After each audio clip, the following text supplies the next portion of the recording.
Ladies and gentlemen, welcome back to my channel. My name is Catherine. For the new members, kindly hit the subscription button and touch the notification bell so that the next time I go online, you can be able to get an alert. In Catherine's channel, we discuss issues to do with security, violence, terrorism, gender, women, and any other pressing issue that is facing the Global South in a very unique way that you cannot get in another channel. To my continued supporters and viewers, I highly appreciate your feedback, your suggestions, and your support. Kindly remember to give this video a thumbs up and share it among your platforms. Now, in today's discussion, we are looking at gender-based violence, special focus to young men and old men, married or not married, who face violence from their female partners, but many times do not report, or when they come out to talk, they are ridiculed as not being masculine enough. Now, we are going to look at this aspect because for a long time possible, gender-based violence has been associated with violence on women alone. Many times when we talk about gender-based violence, we picture a man beating a wife, a man assaulting a wife. But the picture of a man being violated, being accused, being sexually molested or abused by either a man or a woman normally doesn't come so much out compared to the way it comes out when it is a woman victim who is involved.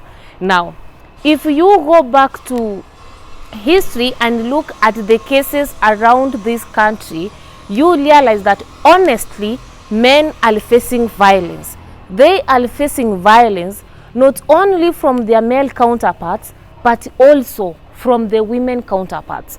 But when they come out, because the society has socialized has that violence belongs to the public domain, and this domain is entirely dominated by men, we tend to look at these men as the deviants, the abnormal men, men with less masculinity.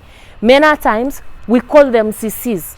We ridicule them and ask them, mwanaume mgani anapiwa na mwanamke?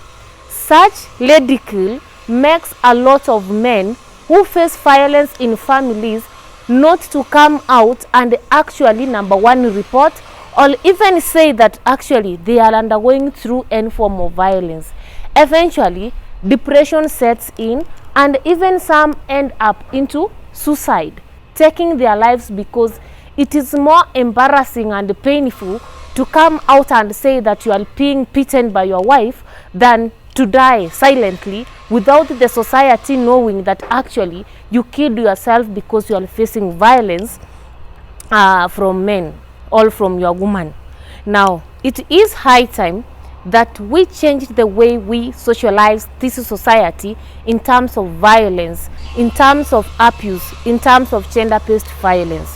This notion that violence can only be perpetrated by men actually is killing the boy child in this particular country. Why?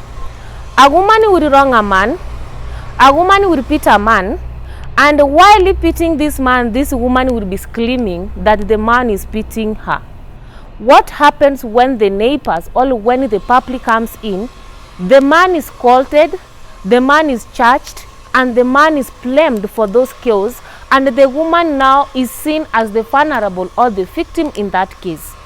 Women go ahead, chop off men's genitalia and private parts as a way of punishing men who, number one, are lazy, number two, who are having mipango ya kando outside there, number three, men whom they think are not men enough to perform their manly duties.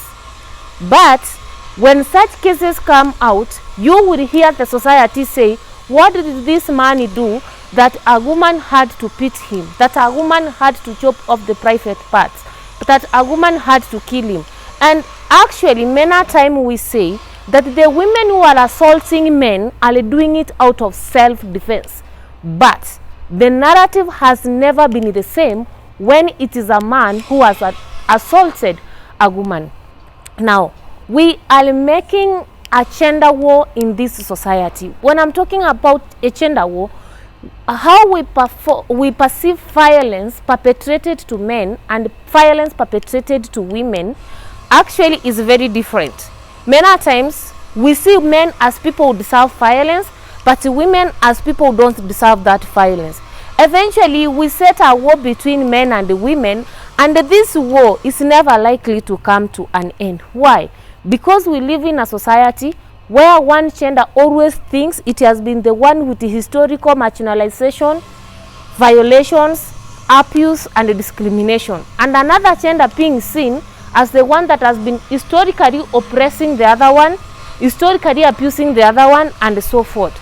So, society, brothers and sisters, it is high time we realize that the oppressor can be the oppressed, and the oppressed can be the oppressor.